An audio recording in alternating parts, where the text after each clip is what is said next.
बिस्मिल्लाहिर्रहमानिर्रहीम। फरमान मुस्तफ़ा सल्लल्लाहु तआला अलैहि वसल्लम, जो जुम्मे के दिन मुझ पर दुरूद शरीफ पढ़ेगा क़यामत के दिन मैं उसकी शफ़ाअत करूँगा। सल्लु अल हबीब।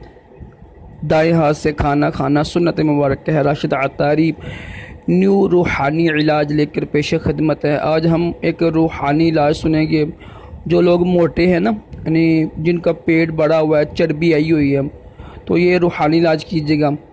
एक चमची लेके ना कलौंजी पीसी हुई, एक चमची कलौंजी लेके पीसी हुई, उसके ऊपर ना अव्वल आखिर दुरूद शरीफ पढ़ कर 11-11 बार तो सूरत फातिहा है ना, अलहम्द शरीफ जो नमाज में पढ़ते हैं हम, ये आपने पढ़नी है 101 बार पढ़ कर दम करें। ये आप डेली रात को ना सोने से पहले ये आप कलौंजी इस्तेमाल करें। इंशाअल्लाह आपका पेट, आपकी चर्बी ख़त्म हो जाएगी।